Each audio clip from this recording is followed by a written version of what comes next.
Muy buenas tardes, mis queridos hermanos. Bienvenidos a este seminario, Cómo hacer historia crítica del cristianismo. Esta es la primera sesión. Vamos a estar durante 8 sesiones abordando el contenido de este seminario. A manera de introducción, es bueno aclarar las características de este seminario.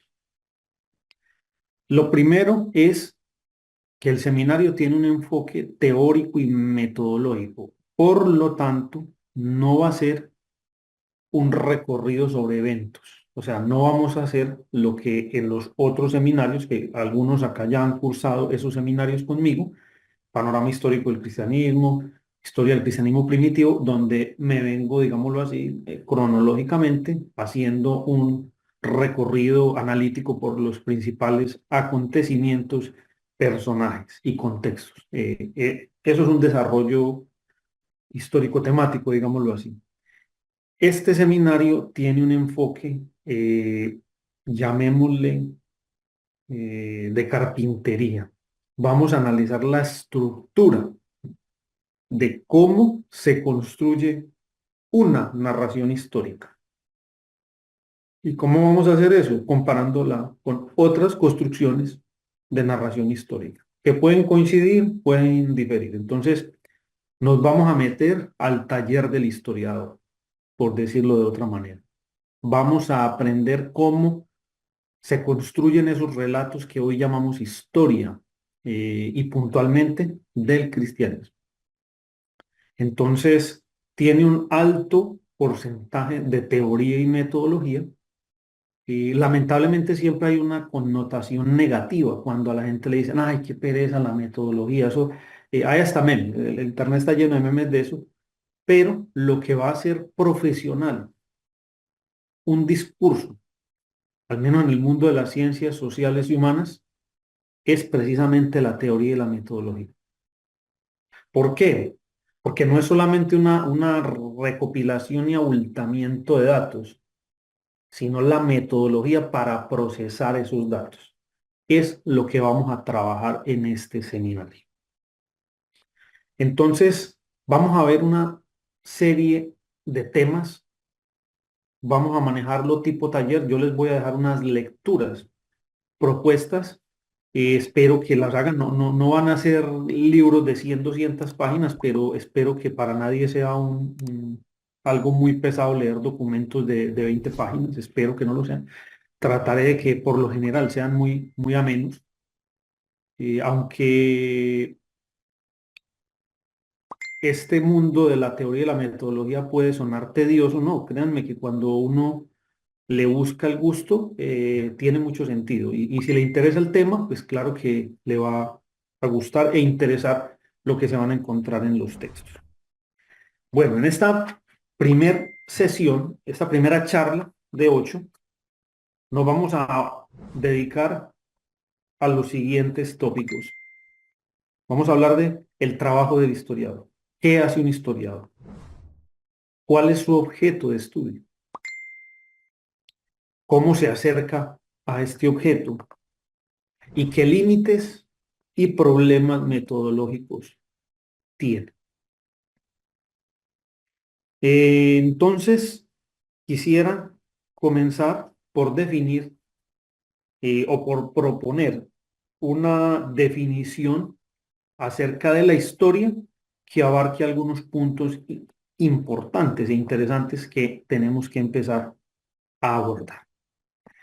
Voy a citar para ustedes la definición sencillita, aunque él la desarrolla en más de 100, 200 páginas luego, pero me parece que es un excelente punto de partida y quiero compartir con ustedes una pequeña lámina donde está consignada esta definición.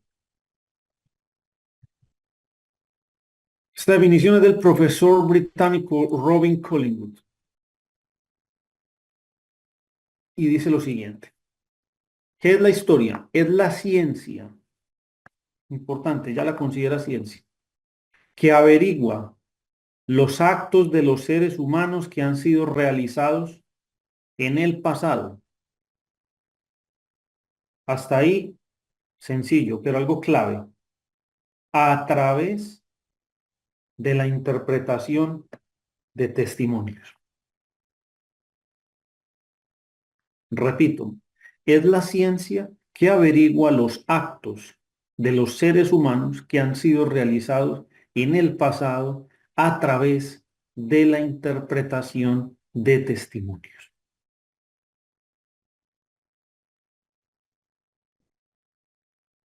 Entonces, partiendo de esta premisa, que es una definición general, no nos estamos acercando todavía a los conceptos propiamente cristianos, vamos a entender una cosa. El historiador básicamente estudia algo que ya no existe. ¿Cómo así? Sí, muy sencillo. Estudia actos de los seres humanos realizados en el pasado. Yo ya no tengo a la mano la destrucción del Templo de Jerusalén del año 70. Yo ya no tengo a la mano el Concilio de Nicea. Yo ya no tengo a la mano los debates de Agustín contra Pelagio.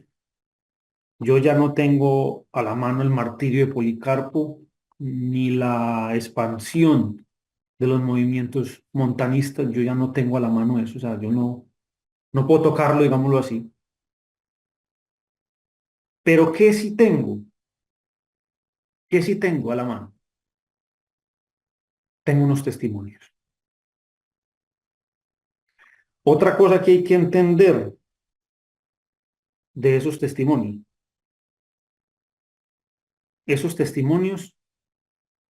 muchos se perdieron. Y esos testimonios de los que yo puedo disponer hoy, pues algo que parece obvio, llegaron hasta nuestro tiempo. Llegaron hasta nuestro tiempo. Y segundo, esos testimonios están conectados con unos testigos. Y esa conexión es clave para entender y para cualificar esos testimonios. Esos testimonios cobran importancia, relevancia o la pierden según el testigo. Eso lo vamos a analizar con calma, pero por ahora voy introduciendo estos conceptos. Estos conceptos.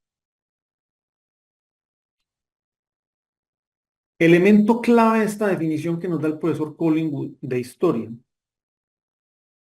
La historia no es simplemente el estudio del pasado, es el estudio de los hombres en el pasado. El elemento ser humano es central. Central. Entonces la historia como tal estudia todo lo que abarca el fenómeno humano. Tan variado como sea el fenómeno humano es el estudio histórico.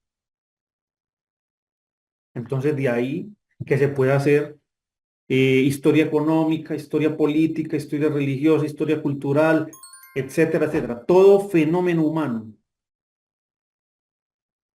es sometible a un proceso de análisis y estudio histórico. Entonces, por ende, un sistema religioso puede ser estudiado bajo la metodología histórica, en la medida en que haya dejado testimonios. Y como supondrán, ha dejado, entre comillas, bastantes. Que vamos a ver eh, lo que ha pasado. Algo que tenemos que considerar sobre esos testimonios producidos por seres humanos es que esos testimonios en algún momento fueron procesados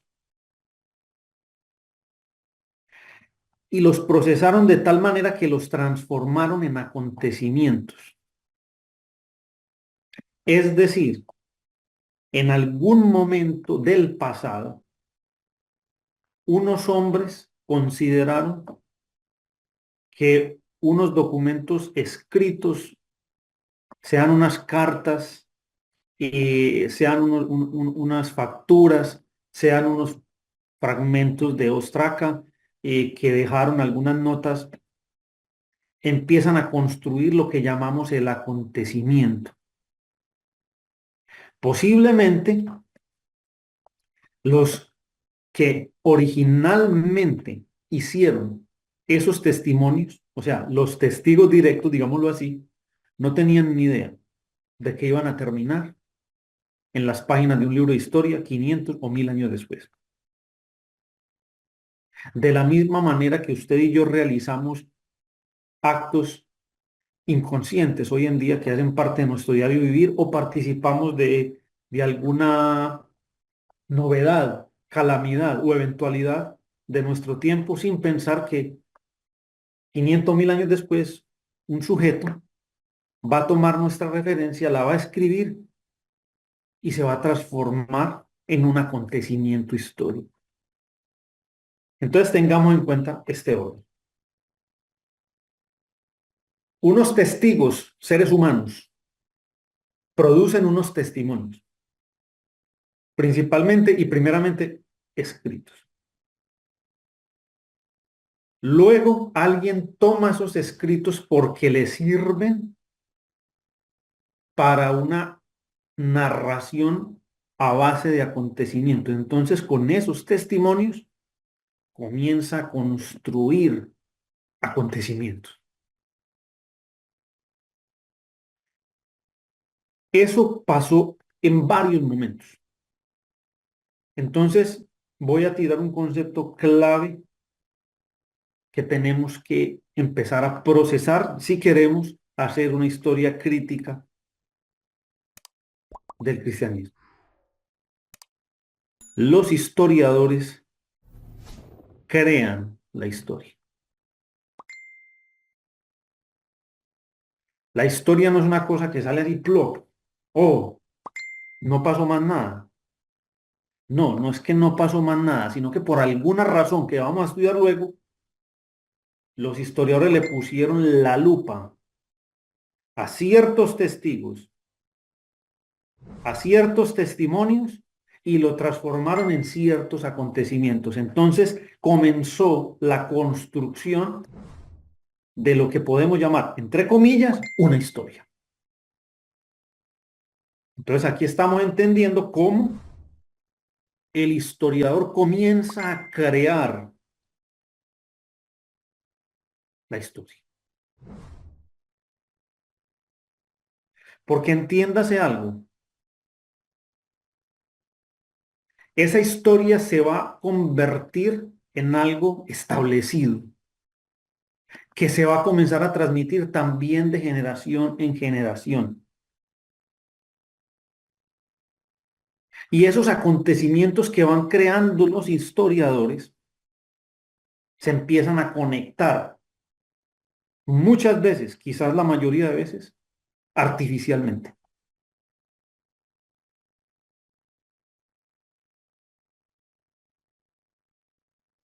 Lo he manifestado varias veces a manera de anécdota.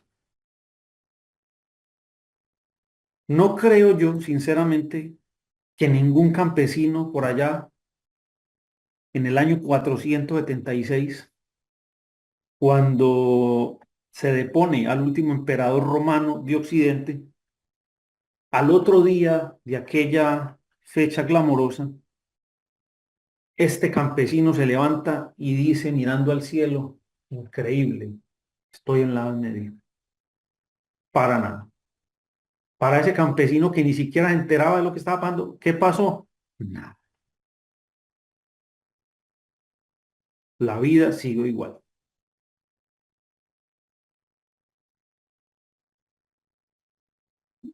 Miren, estamos en el 2025. Ya pasaron 24 años de los famosos atentados del World Trade Center. Y ya al menos los historiadores ya medio procesan que ese año la historia dio un giro y se están creando narraciones, se están creando organizaciones, todavía estamos tratando de entender qué pasó allí. Y se tiene todas las fuentes a la mano y se tienen todos los testigos, porque la mayoría de la gente que estaba ahí en la ciudad, pues que obviamente los que están en los aviones ya no sirven porque se murieron, pero hay testigos de primera mano y de todo tipo. Y tenemos testimonios que quedaron en grabaciones, audios, textos, videos, etcétera.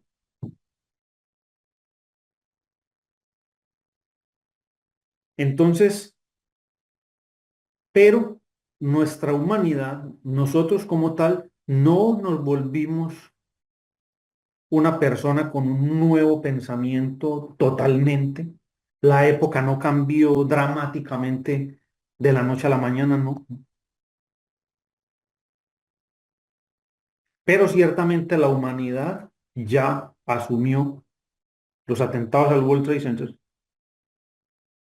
como un acontecimiento. Podemos tomar como ejemplo ese ciclo que les estoy explicando. Los seres humanos crean unos testimonios y a partir de esos testimonios se empieza a desarrollar y a formar un acontecimiento que obviamente corresponde con algo real. En este caso, los testimonios que se generaron después de los ataques al World Trade Center, pues claro que corresponden con algo que pasó en la vida real. Siempre tengan en cuenta que la historia, por lo general, la historia tradicional construye sus acontecimientos a partir de lo excepcional. Y es lo excepcional lo que más llama la atención. Y la historia se hace principalmente, o al menos la historia que más, ¿cómo decirlo? La historia que más suele llamar la atención, que más atrae la atención cauta y esnovista de la gente, es esa, la historia de los cataclismos, de los grandes sucesos que movió todo. Lo que pasa es que la historia es más que eso, porque muchas veces ese, llamémosle acontecimiento bisagra,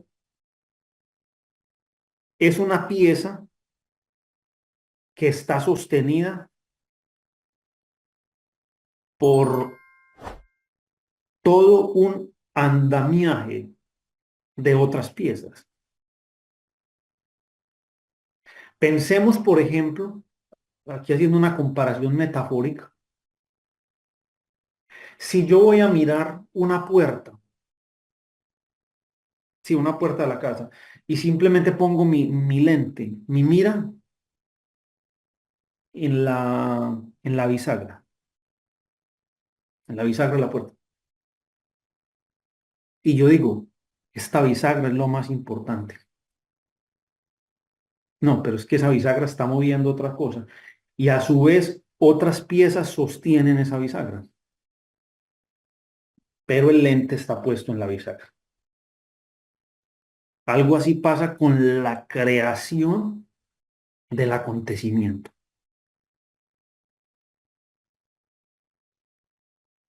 Entonces, los seres humanos fabricamos el acontecimiento. Los historiadores luego van a patentar, digámoslo así, ese acontecimiento. Eso en una especie de historia tradicional que siempre ha privilegiado lo excepcional.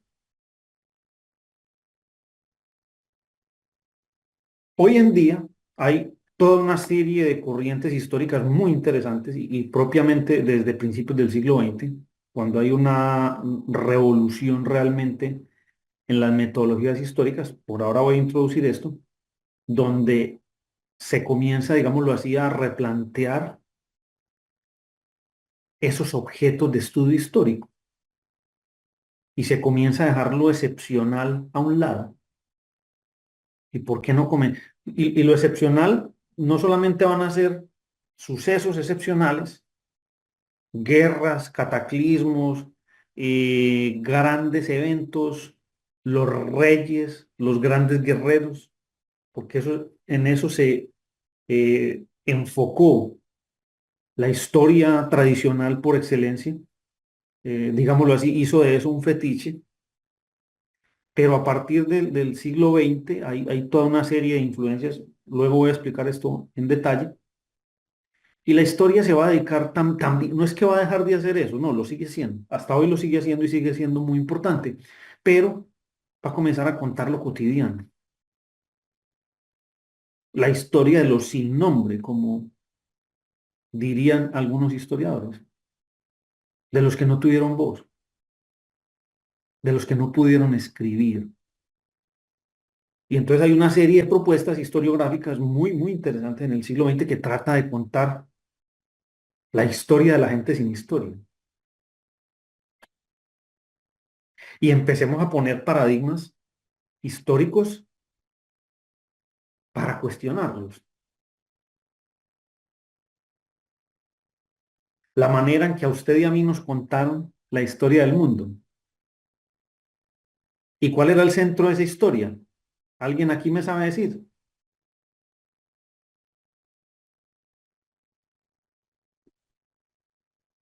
Por lo general, ese centro de esa historia se puso en Europa. Difícilmente a alguno aquí le dieron una historia exhaustiva de los reinos asiáticos, una historia exhaustiva del imperio chino, de la cultura india, para nada. Y mucho menos una historia detallada de lo que pasó en África.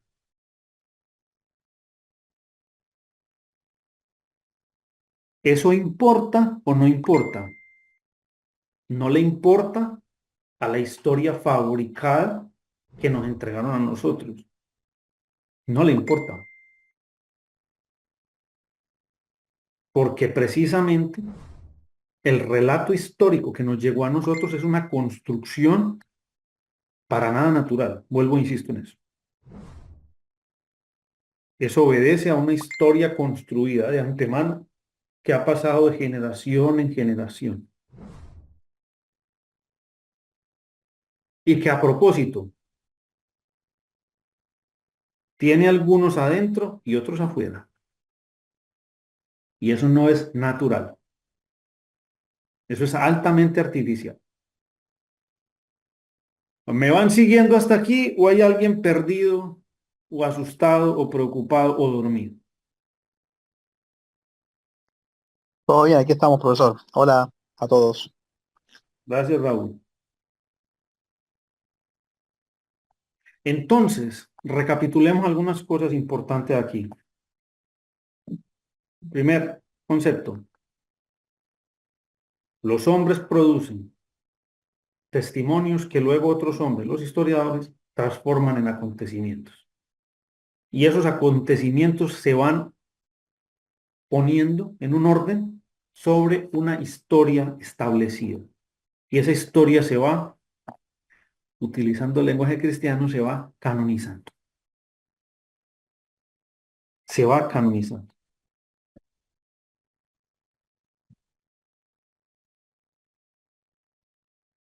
Entonces, ahora vámonos al otro extremo de esta ecuación de historia, ecuación de historiador.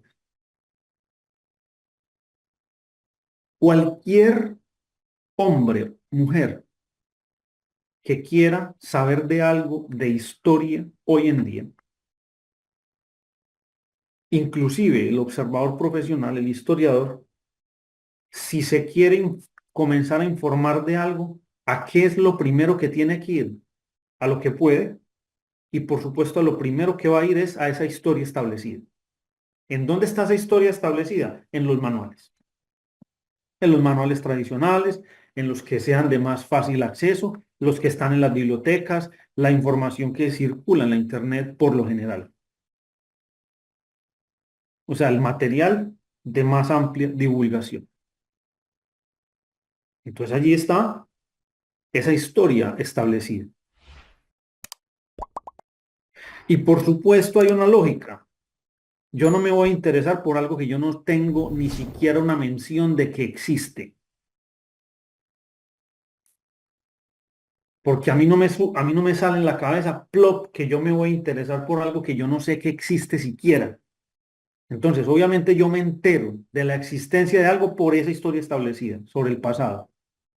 Veo un rey por allá en el siglo noveno que llamaba Carlomagno. Al menos como mínimo, eso me llama la atención. Entonces, en un primer momento, como ciudadano de este mundo, yo voy a buscar dónde leer de Carlomagno. Primeramente, y por una razón obvia, en mi idioma. Entonces voy a buscar unos libritos, tal vez busco artículos. Como no me interesa volverme un experto, sino simplemente comenzar a empaparme, pues hasta Wikipedia me sirve, digámoslo así. Entonces yo me hago unas primeras impresiones sobre esa historia establecida de un acontecimiento o de una serie de acontecimientos. Es mi primer acercamiento. Es el primer acercamiento que haría cualquier persona. Cualquiera aquí que le interese algo del pasado es lo que va a hacer, sea cual sea el acontecimiento o la serie de acontecimientos o el personaje histórico de su interés.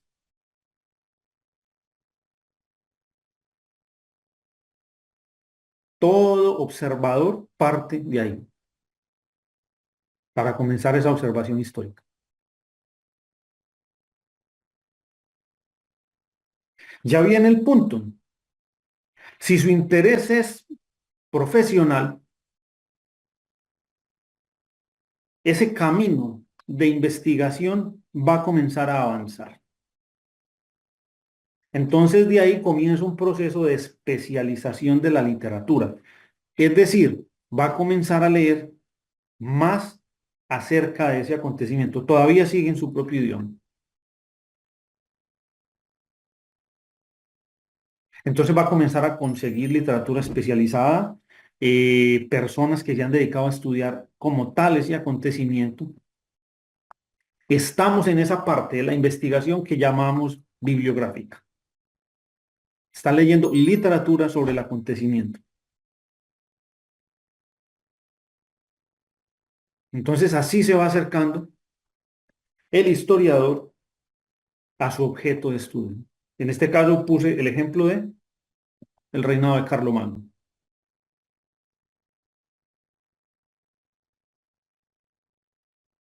En torno al principio del siglo noveno después de Cristo.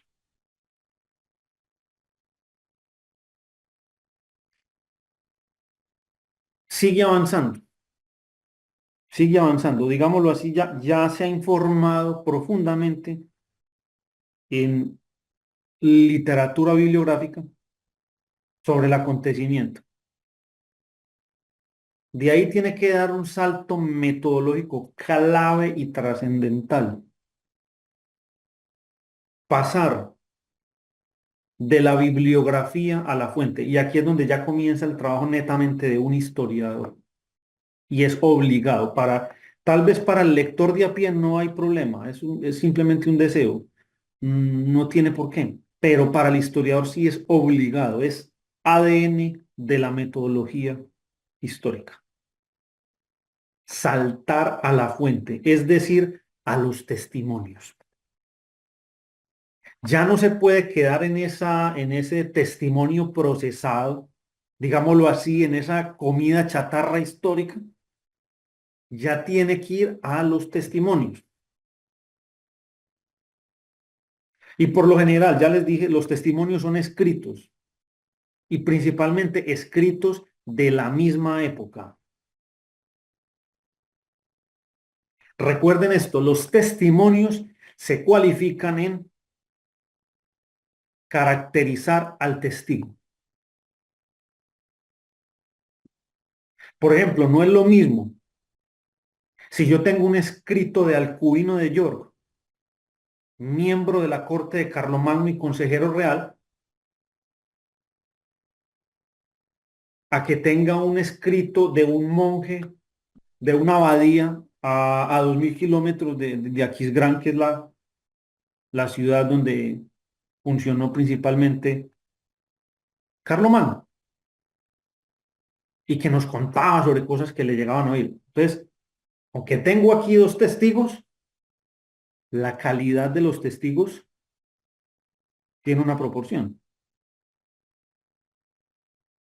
Pero principalmente todos estos testigos yo los tengo que comenzar a meter en mi bolsa. El ideal de un historiador profesional que quiera sumergirse bien a fondo es reunir todos los testigos posibles sobre un acontecimiento. Eso posiblemente le va a llevar toda la vida. En algunos casos, el mero acto de reunirlos es ya el trabajo de toda una vida y ni siquiera ha empezado a estudiarlos. Algunos historiadores que a veces lamentablemente hoy por nuevas escuelas son muy despreciados, pero es que reconozca que hacer ese trabajo porque hoy usted da tres frasecitas en internet más una buena herramienta de inteligencia artificial y eso se lo reúne en cuestión de segundos. Para un historiador en el siglo XIX eso implicaba viajes, años de estudio, décadas, para reunir siquiera todo el material.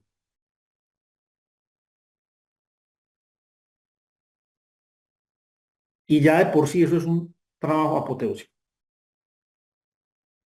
Ahora viene todo el asunto de empezar a procesar esa información. Porque aclaro, reunir datos no es hacer historia. ¿Reunir datos es qué? Reunir datos. Por eso no se dejen descrestar ni anonadar cuando cualquier expositor de lo que sea simplemente empiece a vomitar datos como una máquina. Eso lo hace muy bien la inteligencia artificial y está mejor. Pero difícilmente los va a procesar. Ahí es donde está la clave del trabajo de un buen historiador. ¿Cómo analizar eso? Entonces, ya tenemos al historiador revisando los testimonios.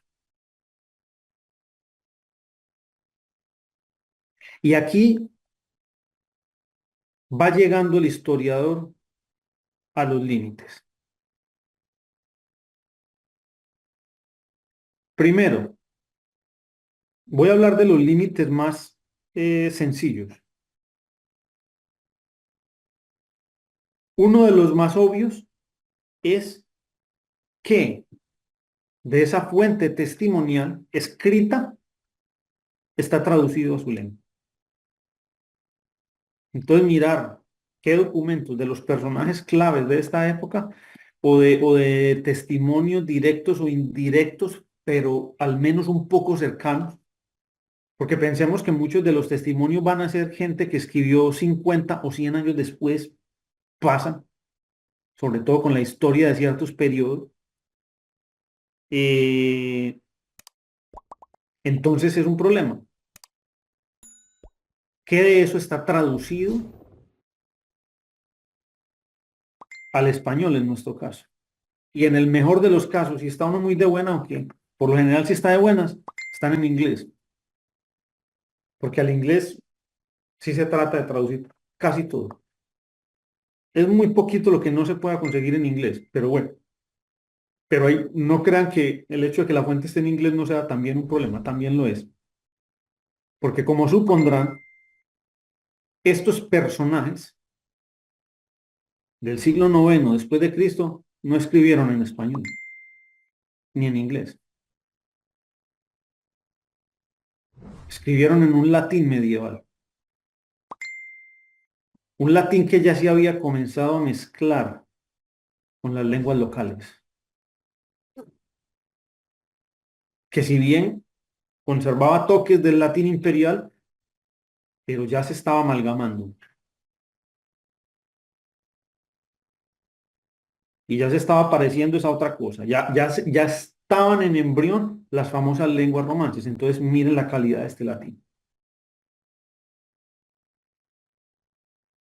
Entonces, mire este límite que va a tener un historiador hispanohablante a la hora de acercarse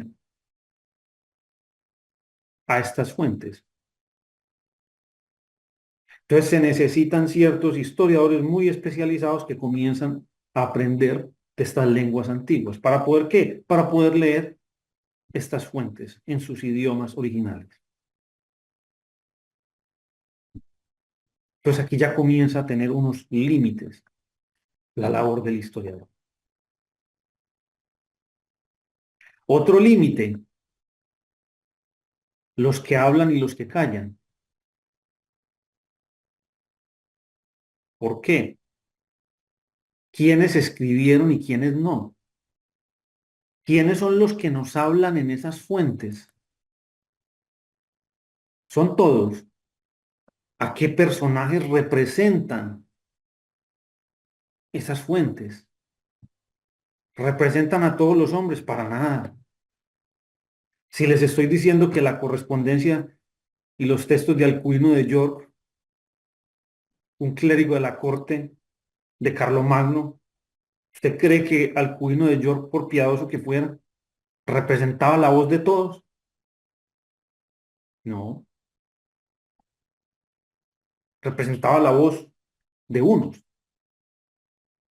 Y de vez en cuando esas fuentes dejan hablar a otros, muy de vez en cuando.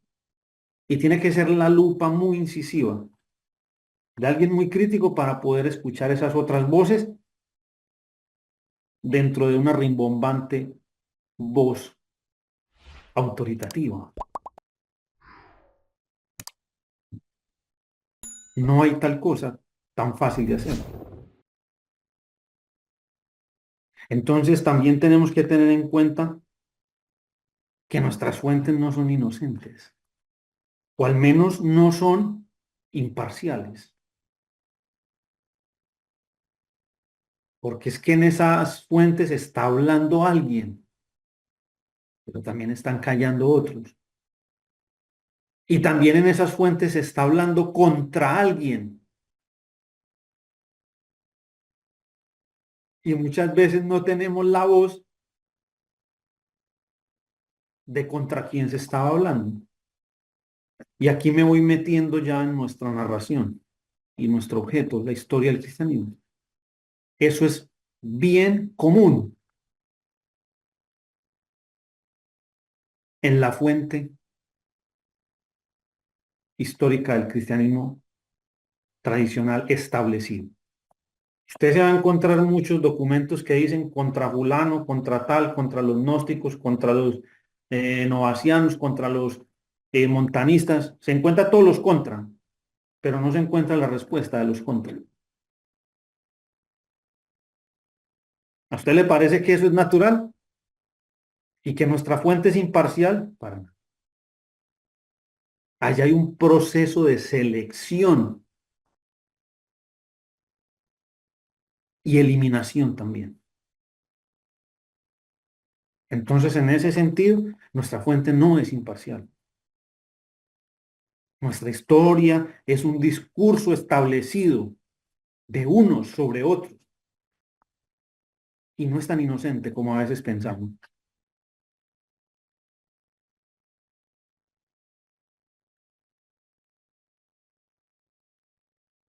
Esa historia se armó en torno a una posición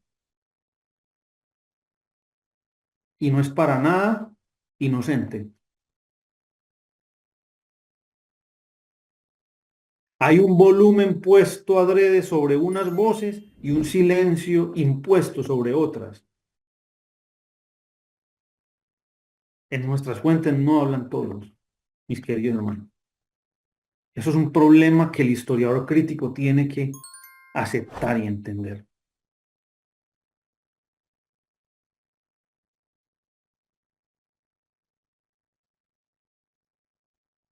Entonces aquí ya vamos teniendo dos problemas metodológicos claves. Primero, los idiomas en que están estas fuentes, de lo cual también podríamos decir muchos más desde la filología, de cómo esa cultura, ese idioma tiene unas Tiene unos elementos claves y naturales que el idioma receptor no los va a entender tan fácilmente, a menos de que sea un excelente traductor. Y otro, que nuestras fuentes son muy parciales, porque hablan unos pero callan otros.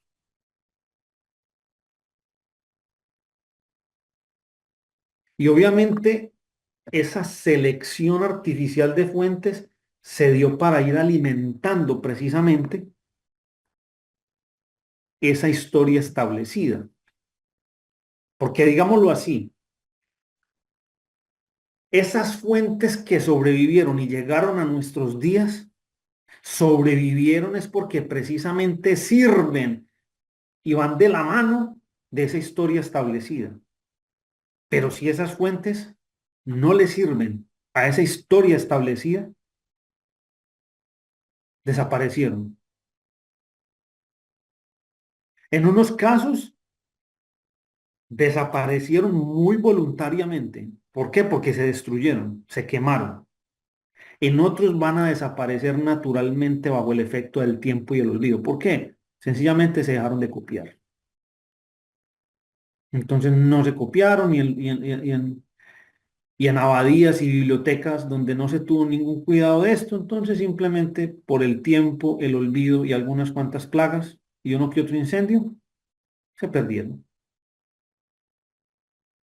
Y es un auténtico milagro cuando se recupera algún manuscrito de estos con este tipo de textos. En ese sentido, por ejemplo, los hallazgos de Nag Hammadi son bien importantes porque nos permitió escuchar las voces de otro tipo de comunidades que habían sido silenciadas por las fuentes de una historia oficial.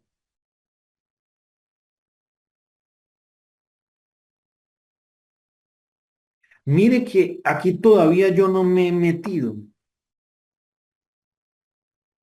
con un problema filosófico en conexión con la historia, es el asunto de qué es verdad y qué es mentira.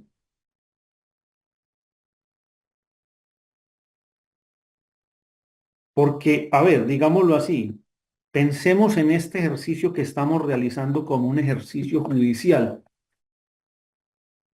Si yo tengo que juzgar un caso, ¿qué es lo primero que yo tengo que hacer?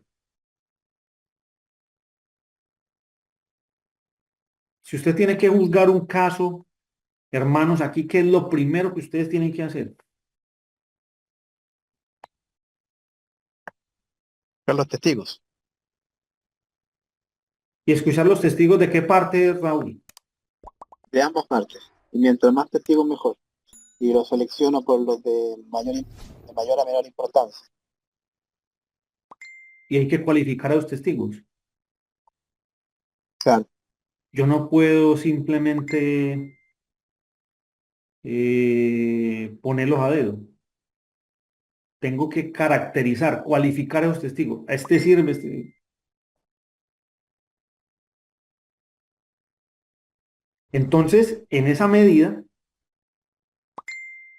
yo tengo que, si pretendo hacer un relato que apunte a una construcción de la verdad, y eso ya es un tópico filosófico, pues como mínimo tengo que encarar todos los testigos.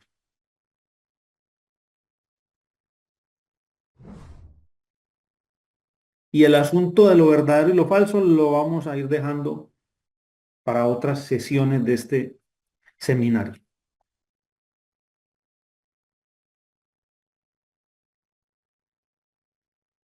Otro problema metodológico, aparte del evidente sesgo artificial que tienen nuestras fuentes, porque son unas voces que hablan y muchas las que callan, también hay un asunto natural de la fuente histórica.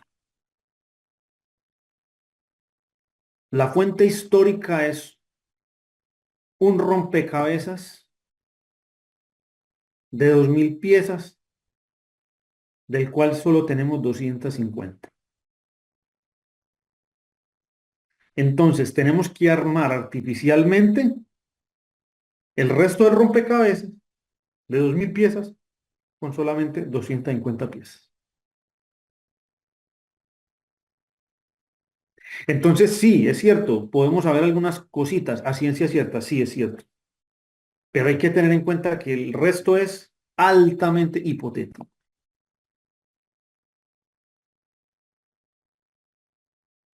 Y a veces no es tan fácil armar. Y sobre todo en la medida en que nos vamos más hacia atrás y que la fuente se vuelve más problemática, tenemos que tener cuidado con las aseveraciones. Y aquí es donde el historiador serio y profesional, dicho en lenguaje callejero, se muerde la lengua. ¿Por qué? Porque hay cosas que no se pueden afirmar a ciencia cierta. Siempre les he enseñado, la ciencia seria tiene claros sus límites y los admite. Esa ciencia que pretende darle respuesta a todo, peligrosísima, eso no es ciencia. Eso ya es orgullo y vanidad. Ni siquiera lo llamaría ciencia. Porque la ciencia seria te va a decir, con estas fuentes, con esta evidencia, podemos afirmar medianamente hasta aquí. Pero de acá para adelante, entramos en el campo de la probabilidad y la plausibilidad. Que puede ser, pero también no puede ser.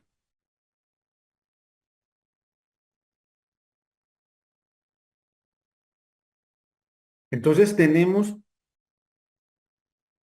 ese problema con la fuente histórica y sobre todo entre más atrás nos vamos. Sobre todo la historia de la antigüedad, aunque hoy en día es increíble, pero el conocimiento sobre la antigüedad ha mejorado mucho. O sea, yo les puedo decir, hoy sabemos más sobre las culturas mesopotámicas que la gente en el siglo XVIII. De hecho, creo que saben aquí algunos que hay cosas que mencionaba la Biblia, que en el siglo XVIII mucha gente llegó a pensar que eran leyenda, que era mentira, que era invención de la Biblia, pero con los hallazgos arqueológicos del siglo XIX se empezó a saber mucho sobre Mesopotamia y Babilonia.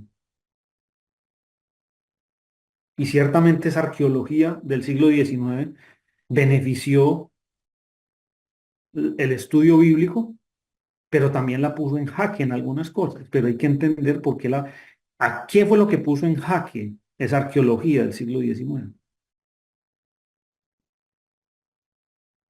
Porque a veces el problema no es de la Biblia, el problema es de los biblistas. Que esa es una cosa que yo he aprendido haciendo una apologética sana y seria.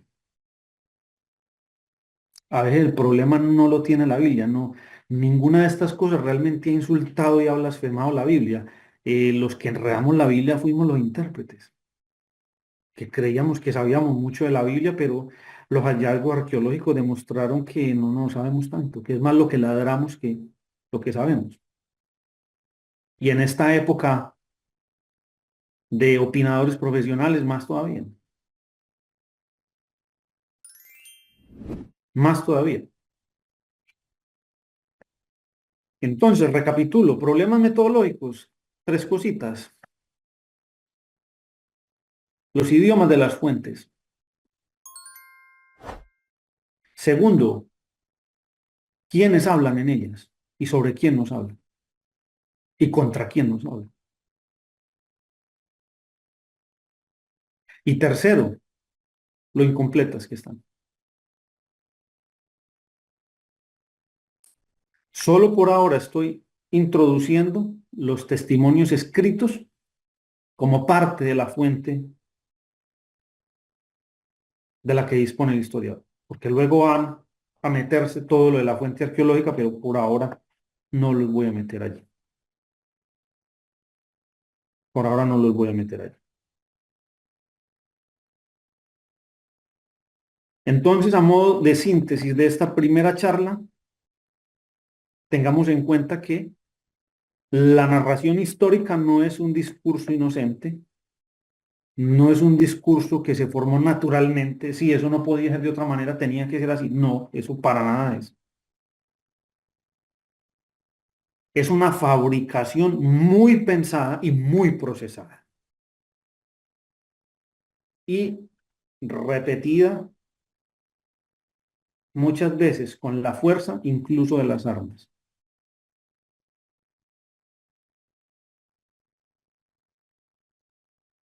Entonces tenemos que comenzar a preguntarnos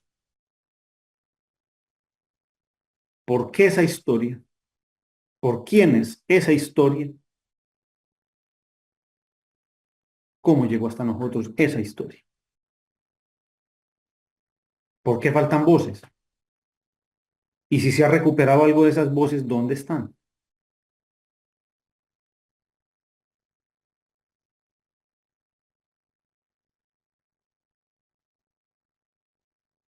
Y nosotros como creyentes tendríamos que sumar un factor extra, porque si ustedes notarán, mucha de esta metodología debería implementarse inclusive en una exégesis del texto bíblico, súper necesario, pero eso no se implementa, no se usa. Esto ni siquiera se usa a veces en, en estudio exegético.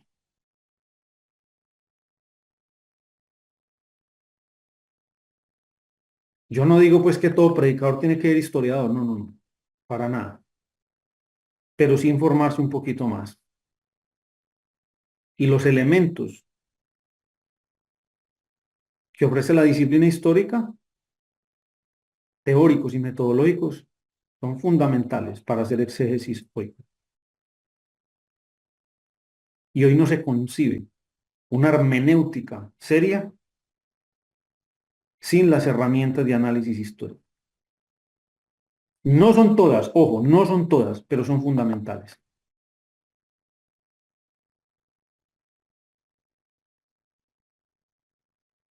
Hacer hermenéutica hoy sin las herramientas de análisis histórico crítico es como un cirujano que pretenda operar sin un bisturí. Seguramente, de alguna manera va a abrir el paciente, pero ¿con qué lo irá a abrir?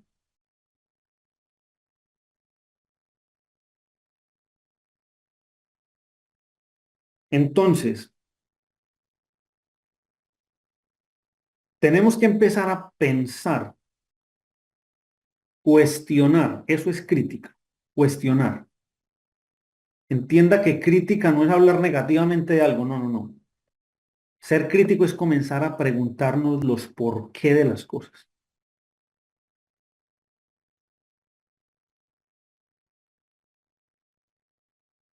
A veces, como dirían algunos amigos míos, es buscarle la quinta pata al gato. Sí, hay que hacerlo. Hay que hacerlo.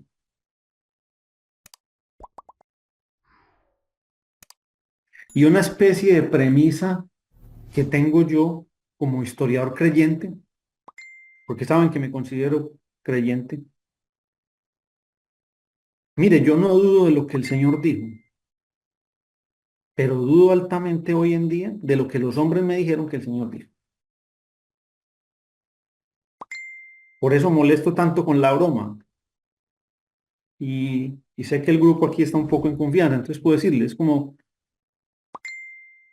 que yo le dijera al hermano Raúl, el Señor me dijo que usted me tiene que depositar $100 en la cuenta. El Señor me dijo.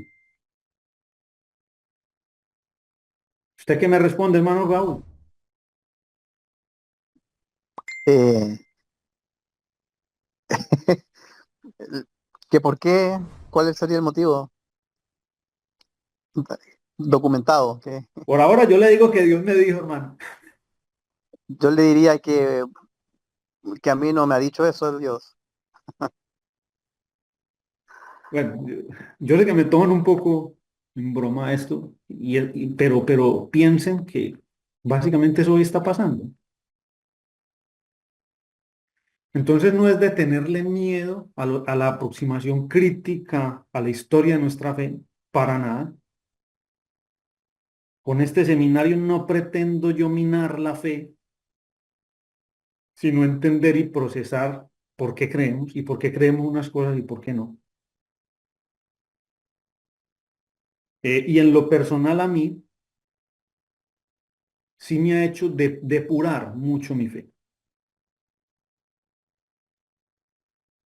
Alguna vez me preguntaba, creo que era María José, de este tipo de estudios ha hecho creer o descreer algunas cosas. Sí, y definitivamente lo advierto y sanamente lo digo. Una de las cosas que más minadas se van a ver en este tipo de estudios es la institución.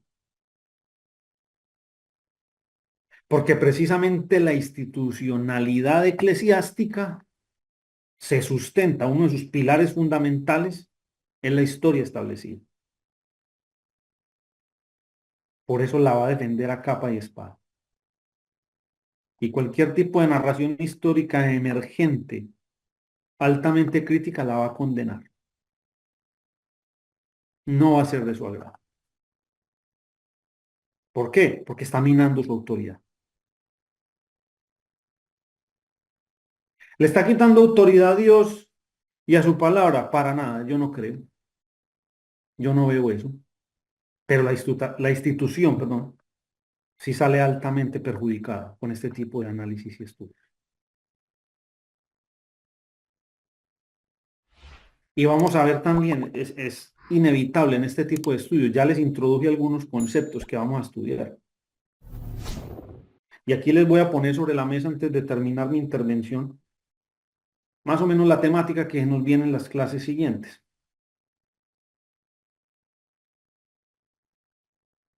Vamos a analizar al menos la división clásica y más importante de las diferentes narraciones históricas cristianas, le llamamos historiografía, ¿sí? Las maneras en que se ha hecho la historia del cristianismo en sus principales bloques. Eh, Vamos a analizar todo ese concepto de la historia de un cristianismo y una iglesia y la historia de ese concepto de los cristianismos, comenzar a estudiar el cristianismo en plural. Y una diferencia fundamental, conceptual muy importante, historia del cristianismo, historia de la iglesia. Parecen lo mismo, pero no lo son. Vamos a irnos metiendo sobre todo hacia la parte ya después de la mitad del seminario para allá, a todo ese asunto de entender cómo la historia establecida se vuelve parte del manual de doctrina y se vuelve doctrina. Y en la medida en que se canoniza, digámoslo así, esa narración histórica, se vuelve intocable. Se vuelve intocable. Y de ahí vamos decantándonos hacia esa parte ya casi final del seminario, que vamos a hablar bastante de un concepto que algunos aquí ya me han escuchado hablar, pero lo voy a desarrollar un poquito mejor, todo ese concepto de teología política.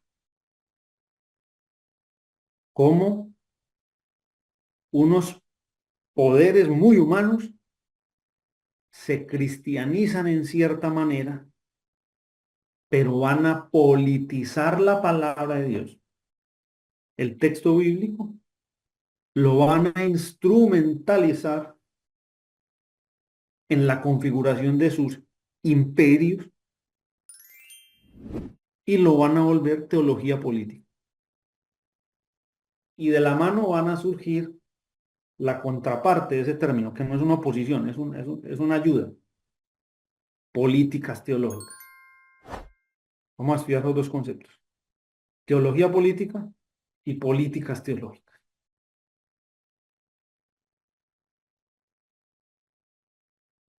Bueno, antes de pasar finalmente a algunas cuestiones metodológicas de este seminario, quisiera saber si hay alguna pregunta sobre la charla del día de hoy. Adelante, hermanos. Esta es una transmisión en vivo de la Escuela de Alejandría desde la sala de Zoom en simultáneo con la página de Facebook y nuestro canal de YouTube. donde estará disponible permanentemente. Qué bueno que nos acompañe.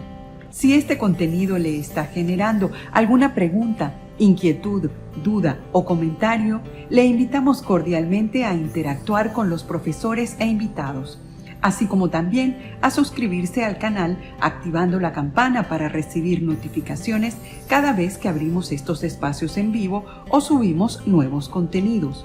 Síganos en redes sociales, visite nuestra página web, contiene información que podría interesarle, y para una comunicación más personal ponemos a su disposición nuestro chat de WhatsApp.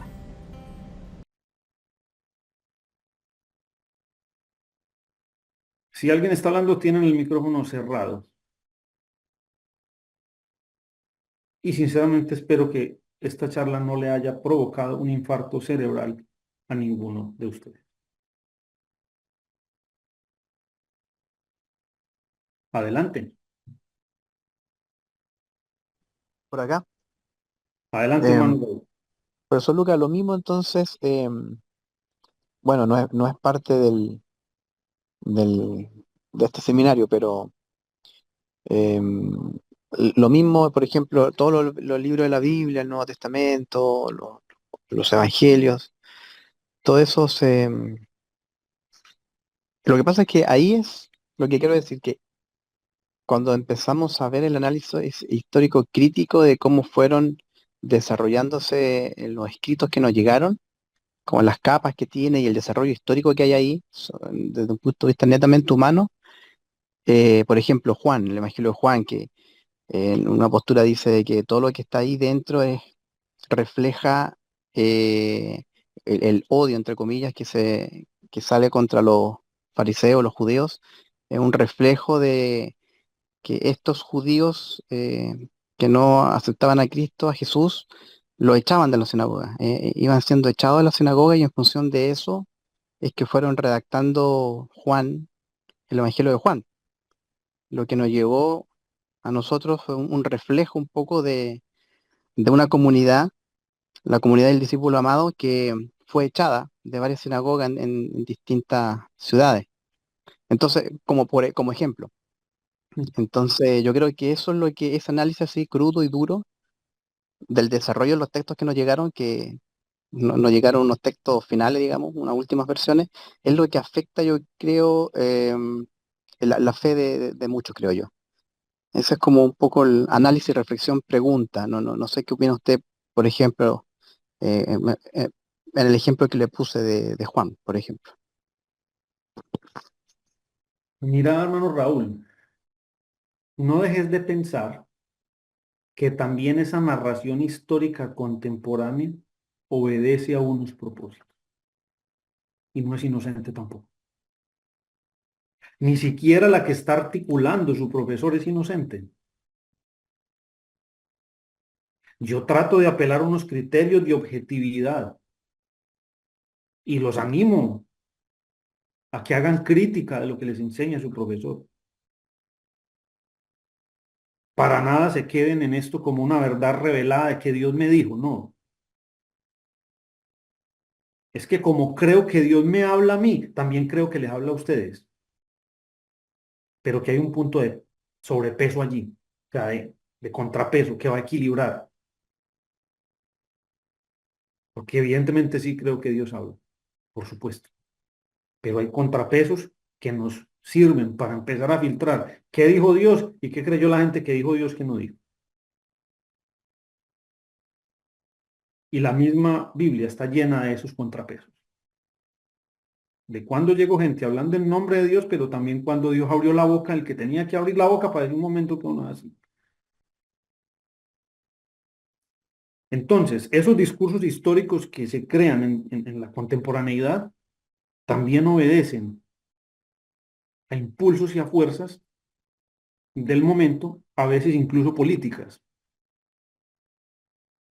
Es que todas estas, y eso lo vamos a estudiar, no te preocupes, que lo vamos a estudiar, todas esas corrientes historiográficas altamente escépticas del siglo XIX que tienen origen en el siglo XVIII no son gratuitas, ni políticamente inocentes, porque casi Me atrevería a decir el 80% de la historiografía tiene propósitos políticos.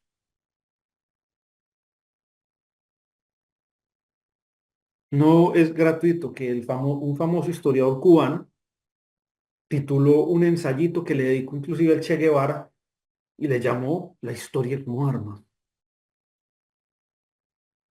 Imagínate, muy diciente.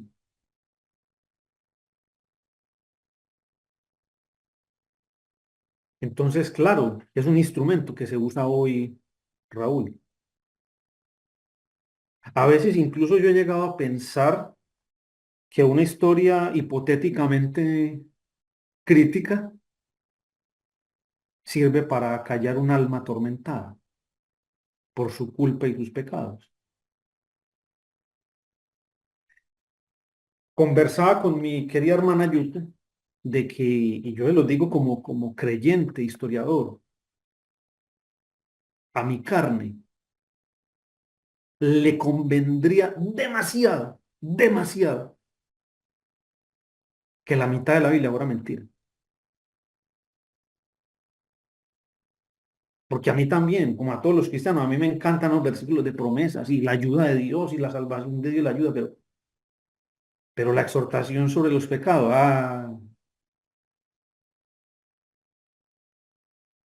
a mí me convendría, mi carne, eso fuera mentira, claro. Mire, yo me atrevería a decir que el 90% del escepticismo no tiene que ver con problemas intelectuales, porque al poner la evidencia sobre la mesa de la fe judio-cristiana, intelectualmente aplasta la evidencia escéptica, o al menos queda a la par, pero nunca por debajo. Pero es que el problema no es intelectual.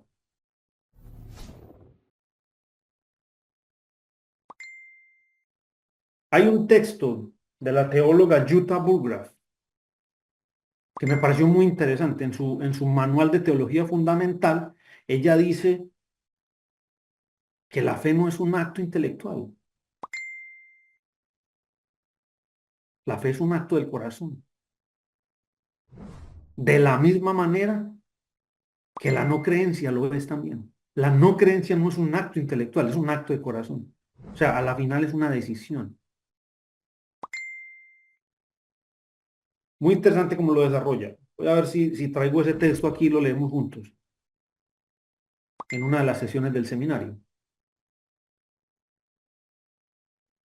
O sea, dicho en otras palabras, más sencilla, la decisión de creer y no creer es un acto altamente sentimental. No tiene que ver con el intelecto.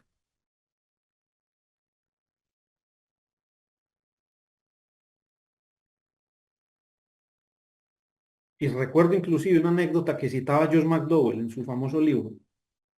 En una conferencia universitaria, él le dijo a un estudiante, venga, si yo le traigo a usted toda la evidencia histórica que Jesucristo resucitó con elementos de esto, ¿usted creería en él? No. Él le respondió fuerte, no. ¿Por qué? Porque la decisión ya está tomada.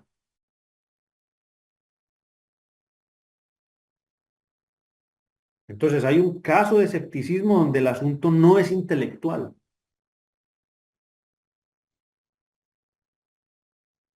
El asunto ya está en el corazón.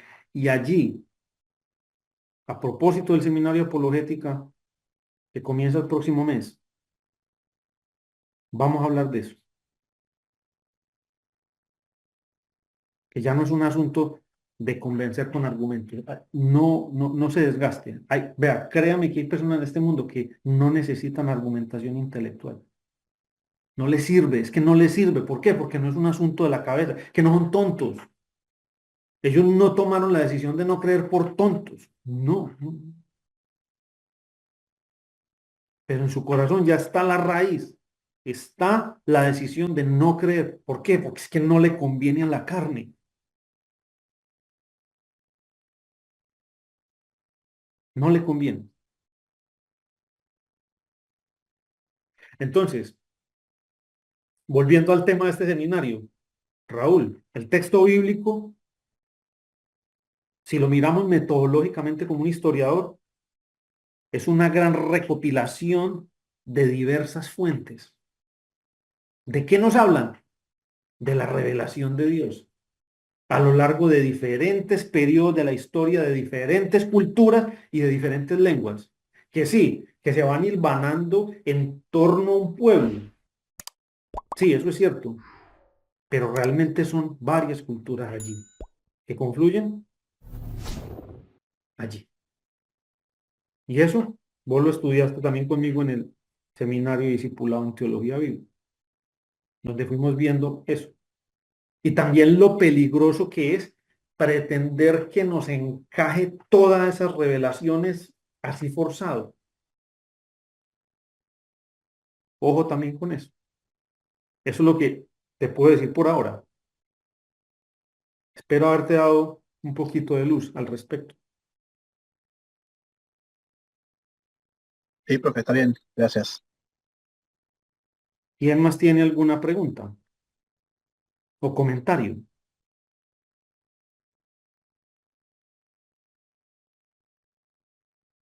Ok,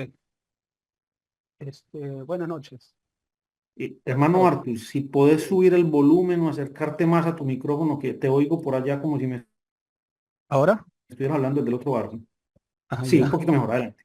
Sí, sí, buenas noches para cada uno. Se dice o escuché por ahí decir que la historia la cuentan los ganadores o los vencedores, ¿no? Y es de ahí que viene la historia contada desde una posición o desde un punto de vista. ¿Qué tan cierto o hasta qué punto podría ser cierto esto? Sí, esa es como un refrán popular. Pero vamos a avanzar un poquito más, no nos quedemos en el refrán popular, con el cual estoy bien de acuerdo, pero tiene algunos puntos a considerar. Primero, separemos algo que les mencioné a lo largo de esta charla. Estamos hablando de un fenómeno humano, altamente humano, la historia. Listo. Entonces pensemos, en un primer momento hubo unos hombres que produjeron unos testimonios. Primeros hombres, punto. Pero luego vienen otros hombres, posiblemente una generación después o varias generaciones después, que conservaron esos testimonios. Esos dos tipos de hombres ya son diferentes. Te voy a poner un ejemplo bien dramático de eso. ¿Quiénes eran los discípulos? ¿Quiénes eran los apóstoles? Socialmente, ¿quiénes eran? Eran unos parias sociales, la cosa más impresionante. Galileos, pescadores. No eran pues la crema innata del imperio, para nada. Y en una región, en un extramuro del imperio romano, Judea o Siria, Palestina.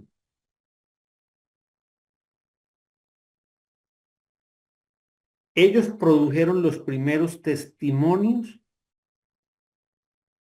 del Jesús histórico. Y según la teoría que vos tengas de la formación de los evangelios, puedes partir de un testimonio oral o un testimonio escrito en una protoforma. No me voy a tener en detalle a explicar mucho eso. Listo.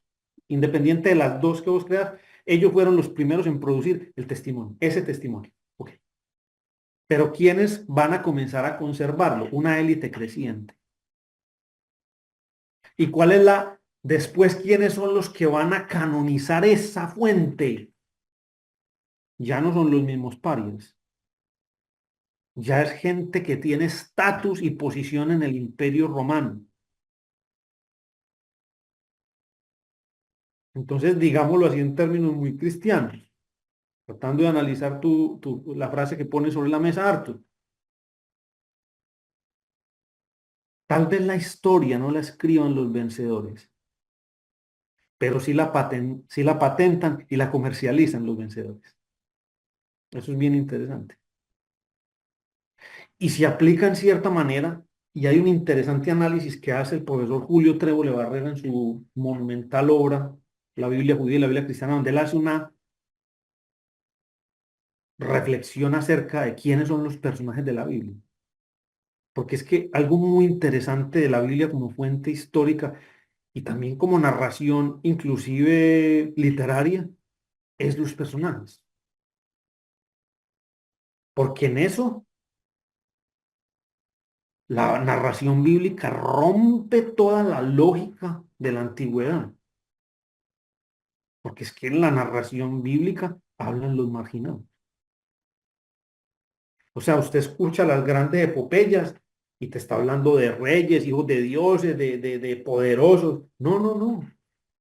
En la narración bíblica aparecen pastores de ovejas,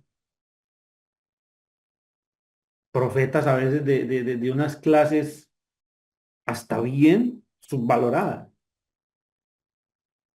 A mí hay un profeta que me encanta por el carácter que tiene, porque es lo que yo llamo un profeta ramplón y callejero, el profeta Amós, que él mismo dice que no era profeta, que él cuidaba vaquitas. Pero Dios le dijo que fuera a darle una razón al rey de Israel y allá fue y se la dio. Y el rey de Israel iba a echar y no, no, no, vea, que sea, no, no, no, es que yo no soy profeta ni nada, yo vengo a darle una razón que me dio Dios, ya usted verá qué hay con ella. A mí me encanta el profeta Amós en esa actitud. Y así por el estilo. La narración bíblica está llena de parias. Dígame en qué otro tipo de literatura sapiencial o teológica de la antigüedad se exalta ese tipo de personaje. Que yo conozca, ¿no?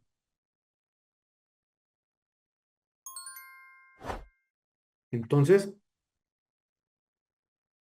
pero viene la pregunta, ellos produjeron esa literatura como primeros testimonios, pero ¿quién la patentiza? ¿Quién la canoniza? ¿Y quién la conserva? Otro tipo de hombres, que ya no son parias. Eso es bien interesante. Ver cómo unos hombres se apropian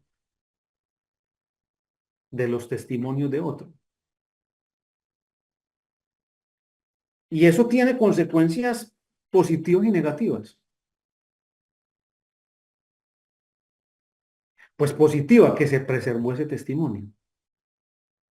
De no ser porque estas élites apadrinaron esos testigos y esos testimonios, pues difícilmente habrían sobrevivido.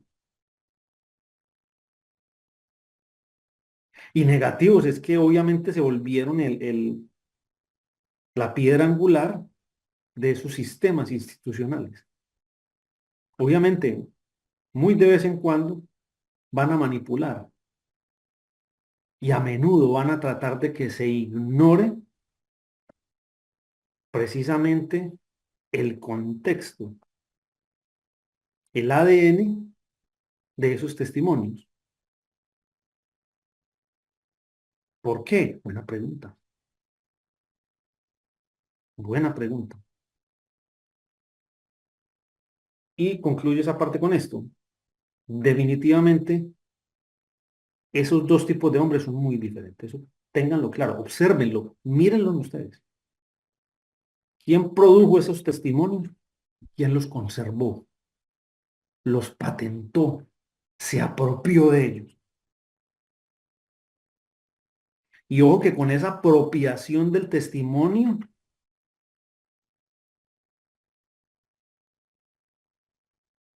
también hay un fenómeno de expropiación sobre el otro. Que en la historia del cristianismo eso sí que se va a ver. Cómo hay lo que yo llamaría expropiación de la historia. Cómo una corriente cristiana expropia de sus personajes a los otros. Y les voy a dar una clave. ¿Dónde pasa eso? Cuando en esas observaciones mediocres de ciertos personajes de la historia del cristianismo del pasado, unos dicen, ah, es que ese era católico, ah, es que ese era evangélico, ah, no, es que ese no era católico, ese era cristiano. Ahí está ese intento de expropiación de un personaje. Y sigue pasando y seguirá pasando. ¿Te doy algo de luz, hermano Hartos? Sí, entendido. Y claro, y me hace eco tal vez lo último que está hablando acerca de, tal vez, hablar acerca de lo que sabemos, o sea, en razón a lo que usted está diciendo, ¿no? Por ejemplo, el historiador de Eusebio de Cesarea, ¿no? Lo que él habla con respecto a este grupo del montanismo, por ejemplo. Este, Voy en el sentido de que, ¿qué otra fuente más tenemos? Solamente creo que, o sea, me hace eco y me hace recordar un poco de sus palabras a este tema, ¿no? Con relación a lo que está hablando.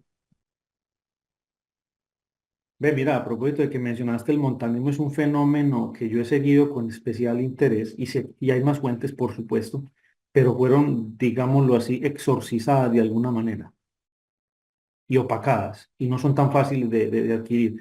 Pero una fuente muy importante para estudiar el montanismo, curiosamente, está en el mismo Tertuliano. Acordate que Tertuliano, en la parte final de su vida, se volvió montanista, pero esos textos, muchos no están traducidos al español. En inglés están. Yo en lo personal no conozco una edición de la obra completa de Tertuliano en español, sé que en inglés las hay, pero no en español, no la conozco, no la conozco.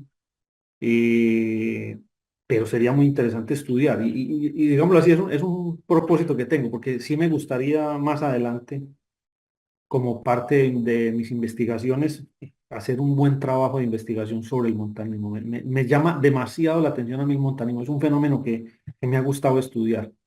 Y en algún momento espero sentármele dedicadamente a hacer una historia. Eh, Ve, hay un librito que pude leer, lamentablemente no lo tengo acá en Japón y no recuerdo el autor.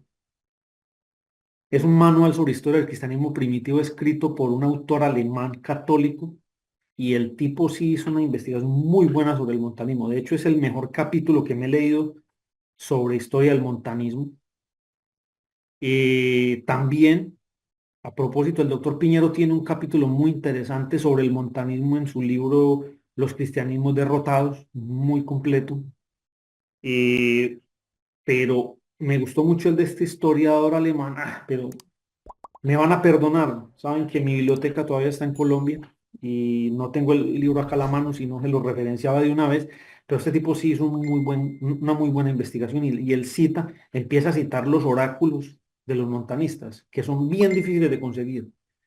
O sea, los oráculos de Montano, Priscila y Maximila, que son básicamente, y hay unos trabajos interesantes allí. Pero sí, no es muy popular eso en el mundo hispanohablante. Profe, el hecho de que Tertuliano se haya vuelto montanista al final de su vida, se puede interpretar de que al final de su vida puso la experiencia carismática o extática, eso, la experiencia Ve, sobrenatural, lo que por pasa es que hay sobre que la entender, mira, revelación. ese fenómeno del montanismo, Raúl, no es tan fácil de explicar, porque, a ver, recuerden una cosa que también les he explicado en mis clases de historia. El historiador, tratando de hacer una buena pedagogía histórica, tiene que hacer una aberración, tiene que comprimir. Entonces uno comprime fenómenos históricamente muy complejos en un concepto.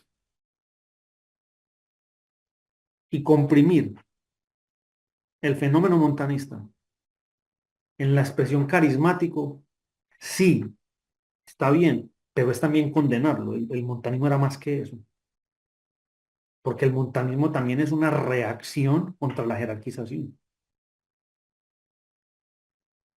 contra esos hombres que se estaban volviendo autoritativos y autoritarios en ese cristianismo del siglo segundo.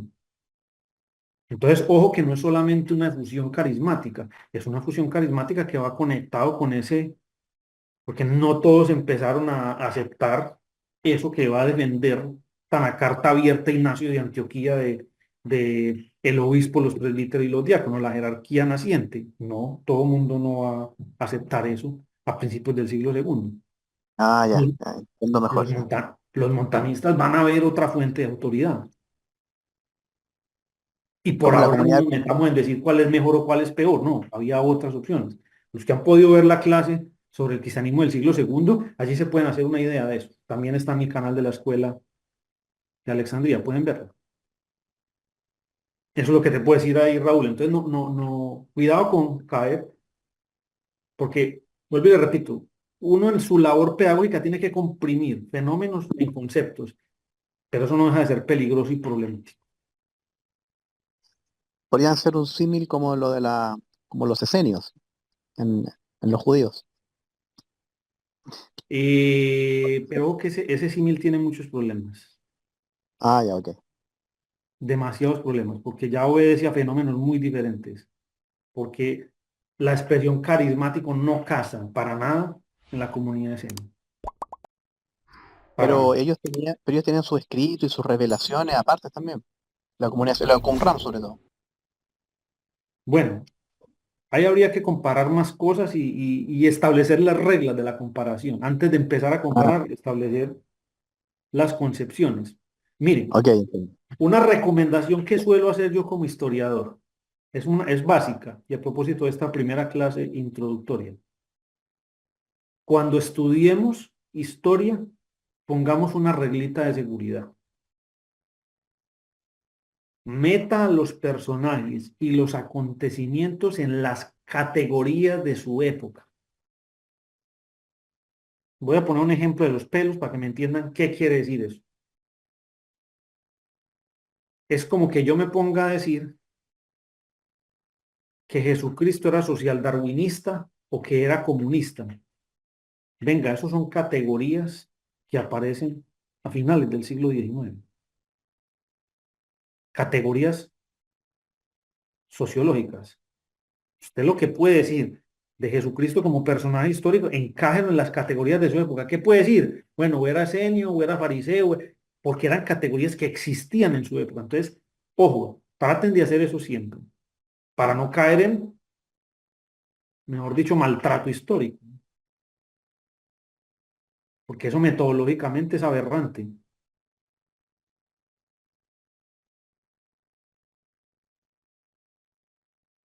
A ver, bueno,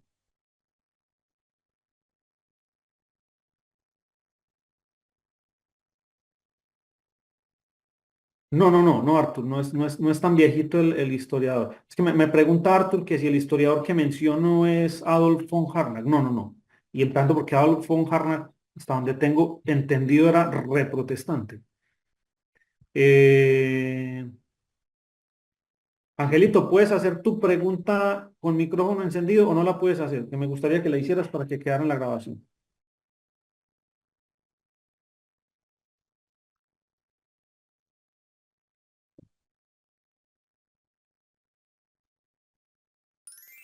Angelito, ¿puedes hacer tus preguntas con micrófono? Ah, bueno. Voy a leer La puedo dos leer si quieres. preguntas muy interesantes que tira Angelito aquí. ¿En qué puede ayudar al cristiano de calle conocer este tema? Muy sencillo. Conocer la historia del cristianismo y conocerla de manera crítica va a evitar que usted sea manipulado, básicamente. En eso le va a ayudar demasiado. Porque yo le digo, cuando yo comencé a estudiar, yo me di cuenta muchas veces cómo, inclusive sin malas intenciones, porque eso es lo interesante, muchas veces los cristianos somos manipulados y manipulamos sin mala intención, pero lo estamos haciendo. ¿Por qué? Usando lo que yo llamaría coacción bíblica, con la famosa frasecita Dios me dijo. Y ojo, muchas veces lo hacemos inconscientemente y sin mala intención, pero otras veces ya la cosa se comienza a volver muy malintencionada. Eso te puedo decir. Y sobre segundo, estudiar este tema no es ir en contra de lo que dice la Biblia de su infalibilidad e inerrancia. ten en cuenta, Ángel, que precisamente eso de la infalibilidad e inerrancia no es lo que dice la Biblia, sino lo que dicen sobre la Biblia. Y ahí precisamente nos tenemos que meter ineludiblemente con el problema hermenéutico. Entonces, ¿estamos sobre el texto o sobre lo que nos contaron del texto? Mejor dicho, ¿estamos hablando con un testigo directo del evento o estamos hablando sobre la viejita chismosa que vivía a 3 cuadras de lo que pasó? Porque recordá, esos conceptos, Ángel, inclusive si prestaste un poco de atención al seminario en discipulado sobre teología bíblica, eh, no son tan bíblicos como pensamos. Eso lo dijeron los intérpretes posteriores. Sí, son conceptos y dogmas cristianos, por supuesto que lo son, estoy de acuerdo, pero ni tan bíblicos. Porque difícilmente muchos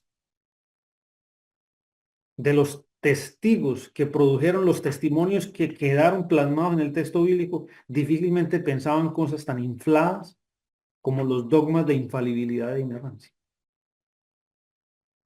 Y segundo, los que conservaron esos testimonios, en cierta manera, hasta menos. ¿Por qué?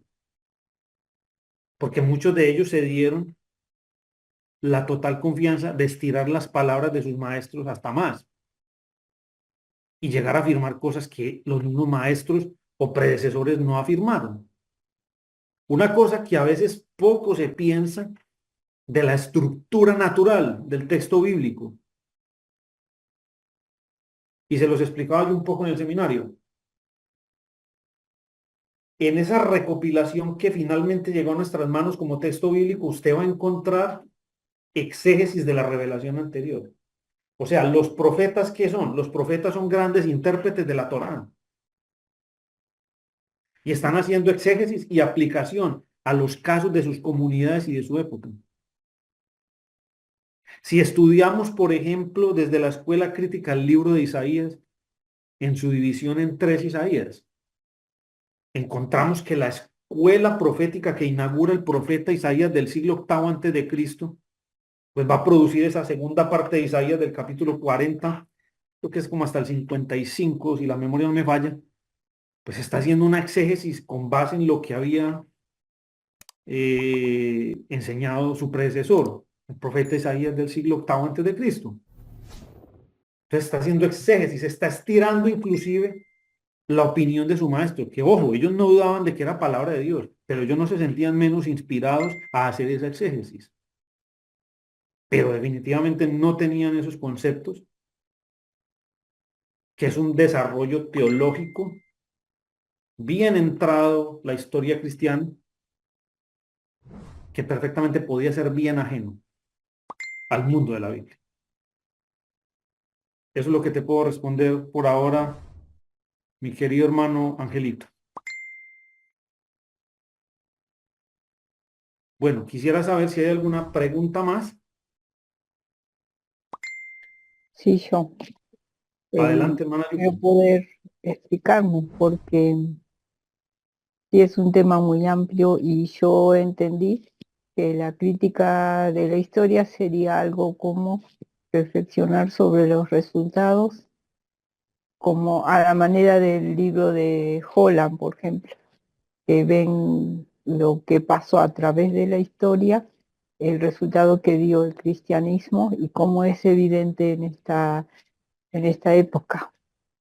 Eh, y no sé, tal vez más adelante se va a ver desde ese punto de vista, pero lo que yo estuve viendo era que muy bueno lo que interpretó el hermano Arturo también, y yo entiendo esto, que llega a un punto en esta época moderna donde el que quizás queda como documentado o el que es más escuchado es aquel que puede criticar desde su, mm, sus aciertos o su profesión de historiador, por ejemplo, y decir que los que no están de acuerdo son como de mala muerte y que yo soy la voz que clama en el desierto, ¿no es cierto? Yo entiendo eso y que se basan en, en la popularidad que tiene los escritos que fueron escritos por grandes poetas, como dijo, bueno, no digo, ya ustedes sabrán, de Claudio, y entonces por eso se le da más énfasis a un emperador como ese, porque alguien lo retrató como un superhéroe. No sé si me hago entender. Entonces la historia está contado por lo que resaltan en los escritores, así como Isaías fue la exégesis quizás lo que le dio valor al escrito anterior. No es una crítica ni siquiera un comentario, sino si estoy preguntando si eso fue así siempre. O sea, yo no entiendo mucho, pero necesita alguien que le dé el empujoncito o alguien lo suficientemente, porque siempre se dice, ¿no? Que los que no saben historia está condenado a repetirle. Es un dicho, no siempre se dice, pero es como un dicho para que vean en la historia la solución. Pero uno no sé si esto será crítica también, perdón, porque yo pienso que es crítica, o sea, criticar desde el punto de vista de que la historia se creó porque le hicieron énfasis ciertas personas que le dieron el clavo y hicieron creer que una historia muy parecida a la realidad es la verdad. Y hasta algunos se creen que Don Brown escribió con algo histórico. Y yo pregunto, ¿no? Si es esa la base para entender eh, la historia y si en base a la crítica, ¿en qué se basaría? O sea, en los puntos que dije, ¿no? En la exégesis, en la habilidad de un poeta para relatar ciertos casos que él admiró por su cuenta, o sea, ni siquiera es verdad o ni siquiera es mitad novela y mitad realidad, que cuenta como si fuera verdad porque nadie sabe en realidad, pero la otra parte se la imaginan, entonces hace creer que eso es historia. Bueno, y eso punto, bueno, lo hago ahí hasta ahí, si eso es en lo que se basa la historia, esa es mi pregunta. Bueno, hermana Yuko, me revolviste varias cosas y de hecho tiraste como 5 preguntas. Voy a tratar de redondear al menos los puntos donde percibo el enredo. A ver,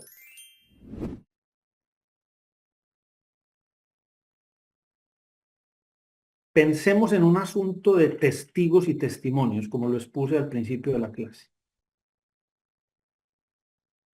Ese testimonio puede ser de cualquier índole. Quien va a cualificar después ese testimonio, quien lo va a criticar, quien lo va a analizar, van a ser dos sujetos adelante en el tiempo. Primero, el que lo va a conservar, que va a decidir por qué lo conserva. Me pareció bonito, es de un personaje célebre del pasado, o simplemente le gustó a él. Bueno, entonces aquí hay una primera crítica histórica. ¿Por qué se conservó ese testimonio? Y ya viene el historiador. ¿Por qué usar eso, ese testimonio? Y ese testimonio puede ser, vuelvo y repito, puede ser una carta de amor, puede ser una carta privada a un amigo, puede ser una factura, puede ser una, no sé, simplemente una anécdota que se estaba contando. O sea, piense la cantidad de cosas que los hombres ponen por escrito y cómo eso en el tiempo puede volverse sujeto a ser fuente histórica. Mire, yo estoy seguro, para que se asusten, material 1A para los historiadores de 200 años en el futuro van a ser nuestras redes sociales? ¿Cuánto podrán contar de nosotros viendo nuestras redes sociales? ¿Cómo harán para saber qué es verdad y qué es mentira? Estoy pensando en una historia hipotética en el futuro. ¿Cómo trabajarán los historiadores 200, 300 años en el futuro? ¿Cómo contarán nuestra historia? Y pensemos toda la cantidad, la artillería de productos que están sujetos hoy en día a volverse testimonio de nosotros. O sea, los historiadores del futuro van a tener un interesante trabajo en ese sentido. Entonces hay que tener en cuenta algo, hermana Yuko, con la fuente del pasado. Por eso, curiosamente, y esto va a sonar bien fuerte y hasta irónico, del pasado hasta la futuro, hasta la basura nos sirve. ¿Por qué? Porque es que tenemos tan poquito que con un buen procedimiento metodológico y teórico hacemos hablar a la basura. Y básicamente hay disciplinas inquisidoras modernas que hace hablar la basura, hace hablar los cadáveres. ¿Qué es la medicina forense? Sacar un testimonio de alguien que ya está muerto. Pero por el análisis del cuerpo con sustancias químicas y todo, se saca una información. Bueno, y cuando lleguemos un poco a la evaluación de la fuente arqueológica, vamos a mirar los problemas y los límites que tiene. Claro que los tiene. Por eso te dije, todavía no estamos en un punto de discusión, empezando este seminario sobre verdad y mentira. Por ahora ese no es el tema. Por ahora es el tema de cómo se empieza a formar el discurso histórico. Por ahora no nos interesa si es verdad o mentira, por ahora no. Entonces, con respecto a esa recopilación de fuentes antiguas, porque evidentemente soy consciente, porque lo habíamos hablado, de que estábamos hablando un poco, para poner en contexto esto, estamos hablando un poco de la entrevista que tuvimos acá en el canal de la Escuela de Alejandría, con el doctor Piñero el día de ayer, hablando sobre los apócrifos del Antiguo Testamento, que terminan siendo fuente fundamental para reconstruir ese periodo que llamamos del Segundo Templo. Es que no tenemos más de dónde te pegas. Por eso te digo, no importa en un primer nivel de análisis si lo que está contando es verdad o mentira, es que necesitamos esa información para empezar a tamizar.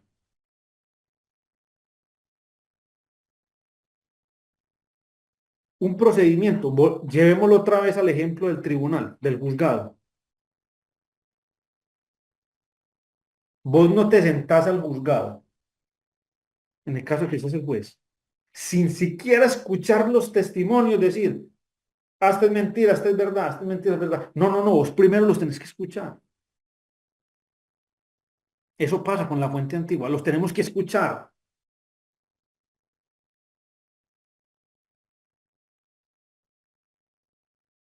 Hasta la misma ley de Moisés, citando al maestro Gamaliel, dijo, ¿acaso nuestra ley juzga a alguien sin escucharlo primero? Aplíquele eso a la historiografía también.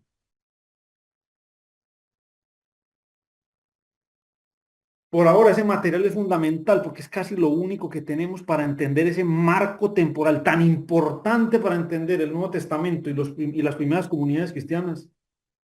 Porque si no, ¿sobre qué estamos hablando?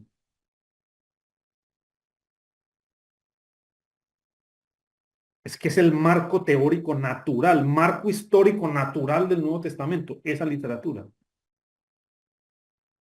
La citaban, la utilizaron los apóstoles, sus textos están sumergidos en ideas totalmente claras en estos textos. Entonces, ¿qué es importante? Por supuesto. Y en eso coincido con las observaciones que hacía el doctor Piñero, teniendo mis diferencias en otros puntos radicalmente. Es que si yo no conozco ese marco temporal en que pensaron y vivieron los discípulos del Señor Jesucristo, claro, cualquier idea que yo lea de ellos desconectada de eso, yo la voy a sacar de contexto monumentalmente. Eso es lo que pasa.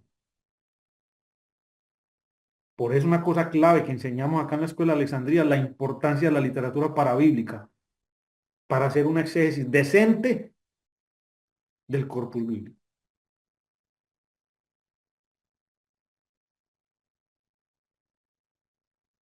Es un ABC, es un kindergarten de hermenéutica que la literatura parabíblica, paralela en tiempo y en contexto, es fundamental para entender los símbolos y las expresiones que usan los autores,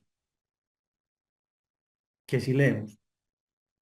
Pero bueno, ¿no? De ahí no me puedo extender más porque ya me saldría del tema y el contexto de este seminario.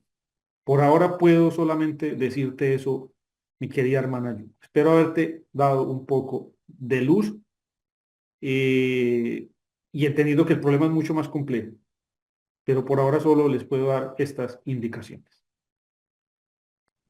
Sí, buenísimo. Sí, vamos a esperar al transcurso de este curso y yo creo que se van a poder aclarar muchos puntos también. Sí, Gracias. es que por eso te insisto, hermana Yuko, vamos por partes. No pretendas manejar un bólido de Fórmula 1 sin aprender a manejar. Estamos en la bicicleta por ahora. Eso sí, te lo digo. Bueno, ¿algún comentario o pregunta más? Bueno, si no es así, paramos acá. Gracias por llegar al final de este video que transmitimos desde la sala Zoom en Streaming Live. A todos, gracias por su asistencia y participación.